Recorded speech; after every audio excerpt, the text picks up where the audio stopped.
কয়েকদিন আগেই গ্রামে গিয়েছিলাম। গ্রামে গিয়ে সব বাচ্চাদের নিয়ে আমরা কি করলাম দেখুন ভিডিওতে।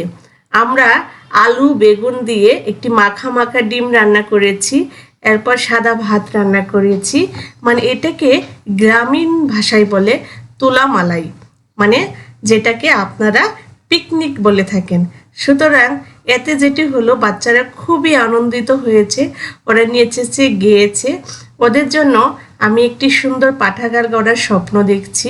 এই স্বপ্নের ধাপগুলো আমি এভাবেই এগোচ্ছি।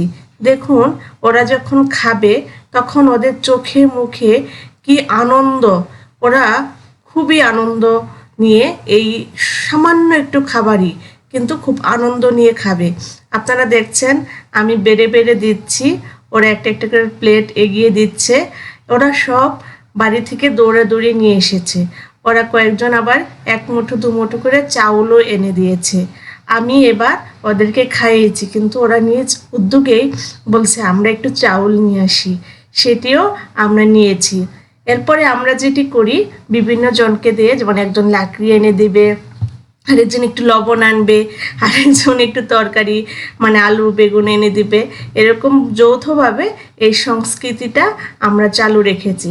এতে বাচ্চারাও খুশি হয়, একটা সম্প্রীতি তৈরি হয়, এবং এখানে যে ওর বাচ্চা আমার বাচ্চা এই অনুভূতিটাও আর থাকে না।